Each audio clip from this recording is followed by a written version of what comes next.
श्री ओम करणी, श्री ओम करणी, श्री ओम करणी, श्री ओम करणी। नमस्कार। एक शब्द इन दिनों में आपको सुनने को मिला है, निज जन। यानी प्रभु के निज जन कौन होते हैं? तो क्या प्रभु के पास में भी ये भेदभाव है क्या, निज जन और पराया जन? कुछ को वो निज जन माने और कुछ को वो पराया जन माने। ये क्या समस्या हो गई भाई? तो प्रभु तो सम है, सुहृदम सर्वभूतानाम, सारे भूत प्राणियों के प्रति सुहृद हैं। वहां भेदभाव नहीं है किसी प्रकार का। तो फिर निज जन क्या हुआ भाई? निज जन का मतलब यहां पर इतना सा है, जो आपके सामने बात आ भी गई है कि प्रभु ने तो सबको निज जन बना रखा है। ममे वांसो जीव लोके जीव भूते सनातन है। यानी सारे भूत प्राणी मेरे अंश हैं। तो भगवान ने तो सबको निज जन बना रखा है, शाश्वत रूप से सनातन है। हमेशा हमेशा के लिए हम उनके निज जन हैं। लेकिन वो कॉन्ट्रैक्ट पूरा होने की बात हो जाती है केवल कि आप भी उनको निज जन समझ लो,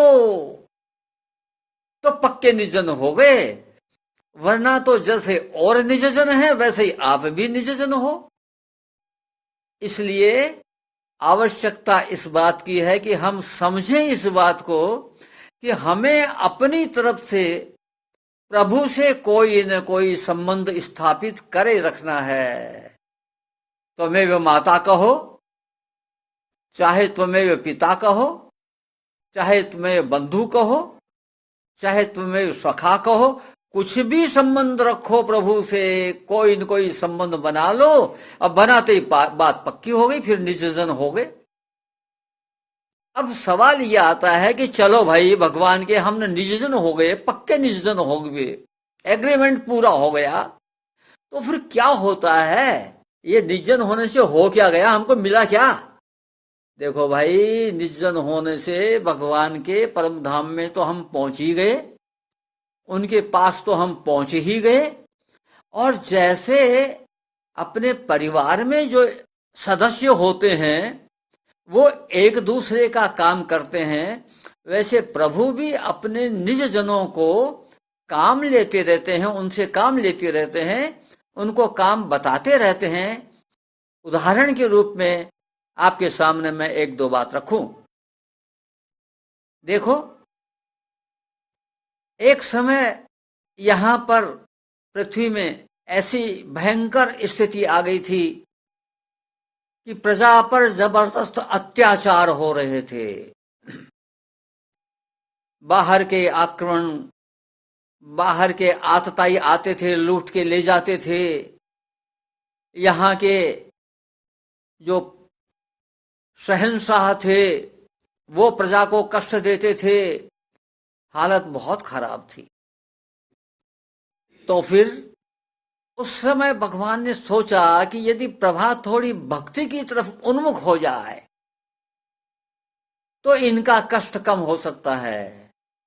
तो प्रभु ने कई अपने निज जनों को यहां पर भक्ति का प्रवाह बहाने के लिए भेजा।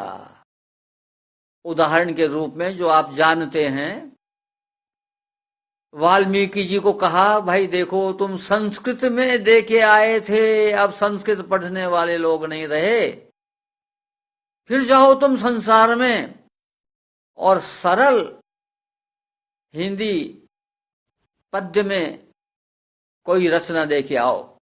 तो तुलसीदास जी के रूप में इस नाम से प्रसिद्ध हुए वाल्मीकि जी, और यहाँ रामचरित मानस हमको दे के गए। रामचरित मानस यानी उनके मन में, मानस में जैसा भगवान राम का चरित्र प्रकट हुआ वह उन्होंने लिखा है। ऐसा नहीं कि जैसे हम लोग किताब लिख देते हैं, 4-5 किताबें रख ली पास में और देखा भाई हाँ इसमें ये लिखा, इसमें ये लिखा, इसमें ये लिखा, चलो ये ठीक है, अब इस रूप में हम प्रेजेंट कर देते हैं, सिलेबस तय कर दिया किसी ने ना। वो तो क्या है कि रामचरित मानस जो तुलसीदास जी के मन रूपी पटल पर प्रकट हुआ वह रामचरित्र है ये। तो वाल्मीकि जी को तो यह काम कह के भेज दिया और उधर उद्धव जी को कहा कि भाई तुम कृष्ण भक्ति की सुरसरी बहाओ वहां जाकर के, राम भक्ति की तो तुलसीदास जी और कृष्ण भक्ति की तुम। तो सूरदास जी ने सूर सागर जो ग्रंथ लिखा है, बहुत मोटा बहुत बड़ा ग्रंथ है, सूर सागर उसका नाम है, सागर समुद्र, केवल छोटी मोटी सुरसरी नहीं, ऐसा सागर जिसमें सारी नदियां गिरती हैं, सूर सागर। तो उद्धव जी सूरदास जी बनकर के आ गए और एक गोपी को कहा भाई तुम जाकर के स्त्रियों में एक नई दिशा दो, उनको नई भक्ति का प्रवाह करो। तो वो मीरा जी के रूप में आई एक गोपी। इसी प्रकार से प्रहलाद जी को कहा भाई तुम भी जाओ, इस समय तुम्हारी भी जरूरत है, आवश्यकता है। तो प्रहलाद जी कबीरदास जी बनकर के आ गए। तो इस प्रकार से उस समय इतने भक्त कवि हुए जगह जगह पर, और सब चूंकि ये भगवान के निज जन थे तो इनमें यह भी क्षमता थी कि मरे हुए आदमी को जिंदा कर दें। प्रत्येक में यह क्षमता थी। ये तो मैंने आपको थोड़े से उदाहरण दिए हैं, ऐसे उदाहरणों की संख्या कोई 2-4 नहीं है, बहुत है। नरसिंह मेहता का उदाहरण है, मुचकुंद थे महाराज ये पूर्व जन्म में। तो इस प्रकार से बहुत निज जन प्रभु के अवतरित हुए, उनको विशेष शक्ति से संपन्न किया भगवान ने, और यहां पर भक्ति की सुरसरी बहाने के लिए प्रेरित करके भेजा। तो इस प्रकार से भगवान के निज जन जो होते हैं वो ऐसे काम प्रतिपादित करने के लिए आते हैं, और यही उनकी भूमिका होती है कि जो प्रभु उनको काम कह दें, काम पूरा, कर्म उनको लागू नहीं पड़ते। ऐसा नहीं कि नए कर्म लागू हो जाएंगे अब आते रहेंगे मृत्यु लोक में, ना, ऐसा नहीं है। वो अपना रोल अदा करते हैं और चले जाते हैं। जब अभिमन्यु मर गया, उसको 6 महारथियों ने, अतिरथियों ने मिलकर के निहत्थे को मार डाला। तो एक स्टेज पर सुभद्रा भगवान कृष्ण से कहती है कि इसने क्या सुख भोगा, इसने क्या सुख देखा।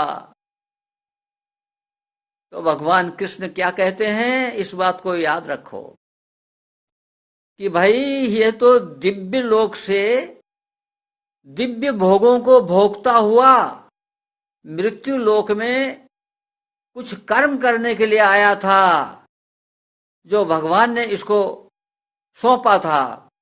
वो कर्म इसका पूरा हो गया, बहुत अच्छे ढंग से इसने पूर्ण कर दिया और वापस लौट गया। यानी दिव्य लोक से आया था और दिव्य भोगों को भोगता हुआ आया था, इसलिए तुम सांसारिक भोगों की क्या बात कर रही हो, ये प्रभु कृष्ण कह रहे हैं सुभद्रा से, अपनी बहन से। तो ये निज जन का रोल होता है, निज जन की भूमिका होती है, ये मैंने आपको बताया। आज बस इतना ही, नमस्कार।